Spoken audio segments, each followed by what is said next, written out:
Mark, I firmly believe that every golfer should have a launch monitor.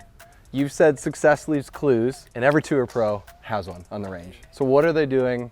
And walk us through what you would do. There's a reason you see a variety of different launch monitors on the PGA Tour. Players want to know how far they hit a ball with a given club in certain conditions. Because it changes all the time. We're traveling all over the world, different climates, different environments, different temperatures.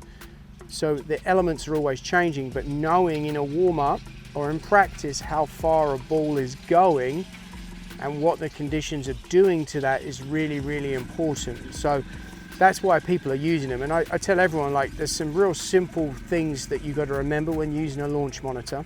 Number one is you want to practice with the balls you're going to play with. So like, this is a Titleist RPT ball. If you're going to use a Rapsodo, I'd be using a ball. The premium golf ball is going to launch lower, fly further, be different to a range ball. Yeah, okay? You said how much does a range ball? At least 2 or 3 degrees is going to be the difference on a premium golf ball versus a range ball. So if you're working on launch, and let's say you were trying to work on a sub 30 launch with a lob wedge with a range ball, you might need to lean the shaft more than 15 degrees to accomplish that. And now you might have too much shaft lean and then you get the ball just slipping off the face. Yeah. So again, practice like you're going to play. Yeah. So that's where, you know, a lot of people, I tell them, we'll get a shag bag of balls and go pick your own balls. Like, that's kind of how we grew up hitting golf balls. There was no driving range, it was in a field, and but it's important. So golf ball's important. So you're trying to use it for what I would say is some gamification's huge. Like, all of the companies now have these game modes for performance play, testing, so that you can start using strokes gained in your practice to try and see where you're at, like your ball striking, testing you. So that's kind of once you've got the technique, then you need to use the machine to challenge you and to work on skill development, which is what they're all good for. But I would primarily say you're trying to work on, if you had a launch monitor, have some fun with it, like playing like a kid with a launch monitor. That self-discovery is hugely important for like developing your skills as a player. So I would be using one to work on different heights. How can I hit the ball up and down? What do I need to change in my technique with the same club to hit it low, to hit it medium, to hit it high? Because on the golf course, different conditions, you need to change trajectories. I would be working on intentionally hitting different shot shapes, like big draws, big fades, small draws, small fades, you know, straight. I'd be working on shot shaping, because when you're out of position, a lot of times you're in the tree, you need to be able to intentionally curve the ball one way or the other. I would try and understand how to do that. So we've got trajectory, we've got curve.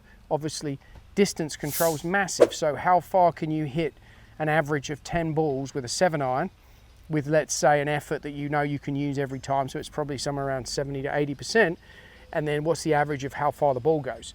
Don't base it on the best one that you hit that was really, really good. Base it on kind of the average of a 10-shot spread, okay, and do that with every club. So now we've got trajectory, we've got shape, we've got distance.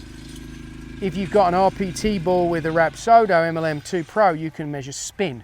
So what does spin do on distance? As a rule of thumb, we like to say when we're using clubs, it's 1,000 RPM per club. So a 9-iron's 9,000, an 8-iron is 8,000, a 7-iron is 7,000, 6-iron is 6,000, 5-iron's 5,000. There's a 4-iron's 4,000. There's a rule of thumb. So you want to make sure that you're spinning the ball enough. If it's underspun, well, that's going to be a problem. You're not going to have a lot of control. Again, if you're spinning it too much, you might be losing distance. So trying to fit yourself for a golf ball is another great strategy with a launch monitor, and that's kind of what we're looking for. I think that land angle, we talked about trajectories, but also land angle. What's the descent angle? The steeper your descent angle, and intentionally doing things in your technique, setup adjustments, ball position, shaft delivery, dynamic loft, to bring the ball in on a steeper descent angle is massive for stopping power. And when we get to like professional level major venues, when the greens are like concrete, height is your stopping power more than spin. So how do I hit it high? So you can use it to objectively measure those data points. That's information and that's skills that you can then utilize when you go play golf. And I think that's the way to use it, is trying to do that. And then your efficiency, like smash. Did I hit it in the middle of the face? Like my smash, my ball speed, you know, relative to club speed is smash related. Those are all things. So there's lots of different mechanisms, and then ultimately you also get club delivery. How do you deliver the club? Like if you like to draw the ball, what are the necessary, you know, direction of the club traveling, your path, your face to facilitate that, and knowing are you within your sort of variance and tolerance to be successful to produce the shot. So those are all the things where a launch monitor is vital. And to your point, I mean, there's lots of people who are very much against technology, but technology for me as a coach expedites the learning curve and empowers you, the student, so you can make better decisions and you can improve your practice. And I think that's where understanding the importance of this technology is here to stay. It's in every other sport. Analytics and objective data is what allows us to make better decisions. I always say data drives decisions. I want better data to make better decisions to help you play better. And that's where I think a launch monitor is great. This Rapsodo MLM2 Pro is incredible, especially with this new golf ball. Now you can measure all the variables and you can be at home, you could be hitting into a net. That's the other thing with a launch monitor. When you get normalized data, you can figure out what you do given perfect conditions, and then you can make adjustments for kind of where you are in the environment you're playing. But knowing your baseline norm in what we'd call a normalized environment is really, really helpful. So you can practice in the winter into a net. These are all things that a launch monitor allows you to do. This video is sponsored by the good folks at Rapsodo. Rapsodo is a fantastic launch monitor if you're looking to improve your game. Has simulation indoors, outdoors. You're able to measure your distances. You can now measure spin. It's a fantastic tool, great price point, operates on your iPad, super easy to use. If you want to get better, you need to get the MLM2 Pro from Rapsodo. It's definitely going to help your golf game. Not a microphone though. Let's show people kind of some of these awareness, would you call them awareness drills or games? Yeah, more like, just like, I would call it more skill development.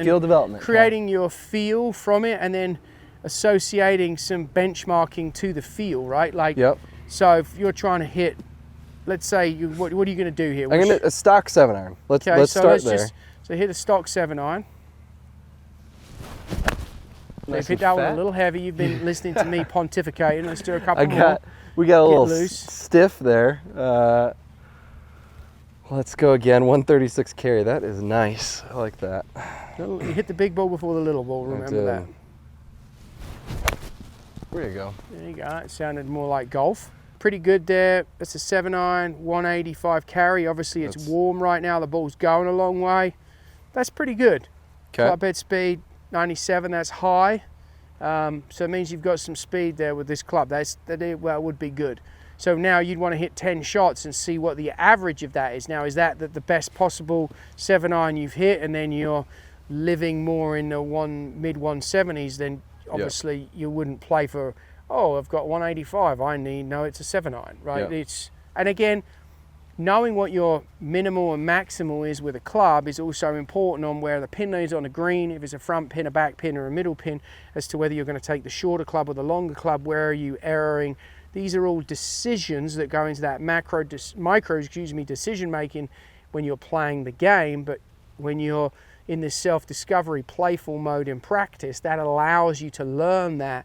And that's why you see everybody writing yardages down in a yardage book every week, how far the clubs are going. Caddies are really very diligent with that, knowing what that is in a different condition. And kind of on a Monday or a Tuesday, typically we do baseline of seeing how far the ball's going, certainly with wedges, so that for that week, those in this weather, it's going to fly a lot further here than it would, say, in San Diego in the damp, cold, you know.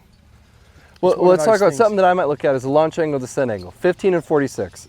What is that? What do those numbers mean to you? 15 is what you're launching the ball out, and then your descent angle is 46. So 46 pretty good. The steeper the descent angle, the more it's going to stop. Like if you could get it in the 50s with a long iron, you'd be world class, because you've got a very steep land angle. And that's why the guys who are able, and ladies who can hit it really high, they're able to attack golf courses differently, because the ball's coming down very softly. Whereas if yours is coming in low with a attack angle that's too low, you're breaking tackles. So let's say I try to hit that up, right? Let's do an experiment. So I'm just gonna like pressure back more, maybe. Okay, maybe a little more tilt.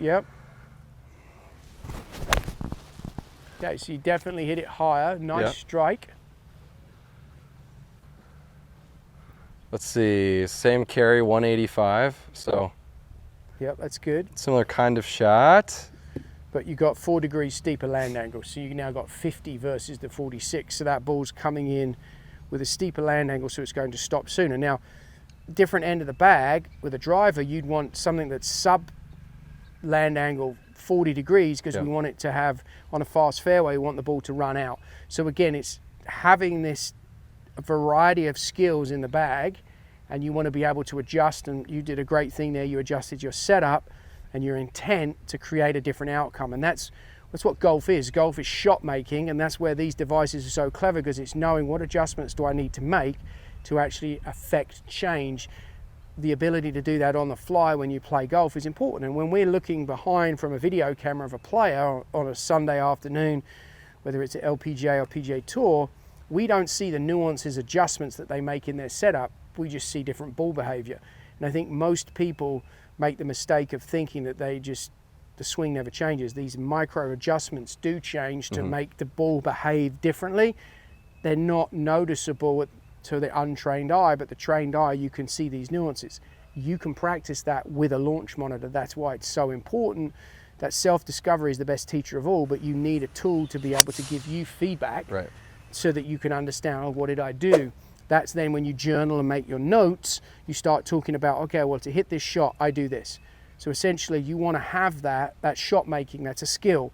It's not a positional thing. It's like, oh, what are these adjustments I make? I feel to do this, to hit this shot. That's playing the game. That's the artistic part of golf and scoring and being a great player, as opposed to just someone that's technically has a pretty looking golf swing but doesn't know how to use it. Yep. Good practice has good feedback. Yep. And this is some of the best feedback I think that you can have. 100%. And what actually makes this great is this is very affordable. Like, golfers can do this. This is very similar to buying a new driver or a new 3-wood. It's not something where some of the technology is really expensive. This is affordable, and so it's giving you the ability to practice, especially if you have a net and other things, and get, as your point, great feedback, which allows you to get better. The whole point of feedback is to give you input so that you can make adjustments and you can improve. That's what we get here, and that's the benefit of launch monitor technology for the golfer, especially the club golfer. Yep. What about other settings on a launch monitor? Combines. Combines are great. Like, I think they're really important, because knowing, like, anything that puts you in the understanding of having to perform and it's a test, there's a consequence. So consequential practice is massive, because that's what happens on the course. It's really hard to duplicate. It's almost impossible to duplicate what happens on the course, the stress, the emotion when the lights and the music go up on the range. But at least in the gamification mode, you can compete with other people, you can compete with yourself. It's kind of formulating that competitive environment, which is what you're trying to do and where you want to thrive as a player. You want to be really good when it matters, when the scorecard's in your pocket. And most people crumble, they're the opposite. But this is the sort of transfer and the bridge to the course. So any type of gamification is massive. I think playing a golf course. When do you have guys doing combines? Like when you say, like, hey, let's So do I the would combine say, like, during the week, for a golf course, typically what we do is we set up a test center based on the course that they're going to play that week. What are the yardage buckets that they're going to have on each hole, so that then they play those distances. They become really important. That's when they're going to train. They're going to hit a lot of shots in that with a consequence, because that's what they're going to get on the golf course. And so let's say you've set it up for 18 shots for the 18 holes they're going to play. The first hole, their approach shot's going to be 175 to 190. So the first shot will come up between there, and then you'll select the pin location randomized where it is. So they're having to hit different shots. So obviously there's a bunker, all these other basically hazards that they're trying to avoid, but they got to go through their process, their routine. Then the second hole, maybe it's a par 5 and the approach shots are fairway wood from, or a hybrid from 240. Okay, well, now they've got to have an approach shot from 240 relative to the pin, yada yada yada. So it's trying to go through the motion like that. And the other thing is, that isn't a question of rake and hit. That's full routine, intent, process, visualization, the whole thing, because if you're going to put a value on it, you need to understand that that's how you would do it on the golf course. So you're practicing how you play. Yep. You need to be comfortable being uncomfortable. That's what separates great players from the players that struggle, who have great skill sets visually from the outside, but don't necessarily have that intangible to score. Some people just thrive in it, but you've got to train it, and it's like anything. You train so that the training is harder than the play, which is really difficult to do, so that then when you play, you're just playing, you're excited to play, you looking at it as a challenge, utilize the skills, you've done the practice. It's like a test. You've studied for the test, you like the test and you want to do well. Well, if you haven't prepared and you're worried about what you're doing and not actually playing, you have no hope of playing well. Yep. Mark, super good. That's a good game plan for people to dive into with the launch monitor, start playing around with those things. What I'm going to do is start doing some testing of all those variables that we talked about. Yep. I need to do probably more testing of that to develop more skill in that area, because I imagine it's something that most people don't spend much time in. No, again, if you go try and perform a task and you haven't prepared for it and don't have the skills to do it, you're going to have a bad outcome. But if you at least have an idea of how far it goes, what causes what, you at least going into it, you have a much better chance of being successful. And again, my job is to prepare the player with the information and the tools necessary to when they encounter a given situation, they're able to navigate it and play well. But if they haven't prepared to do that, it's going to be really difficult, and that's where people really struggle, and we want to avoid the struggle and we want to thrive in that chaos of tournament play. All right, there you go. Dive in. We were using the Rapsodo MLM2 Pro, which we are both fans of. Great piece of kit. And you can measure spin with these too. We were doing it with the driver, the wedge. It's pretty sick. So check that out if you're looking for a launch monitor to start going through some of this, what we just talked about. Thanks, Mark. Appreciate it. You got it, absolutely.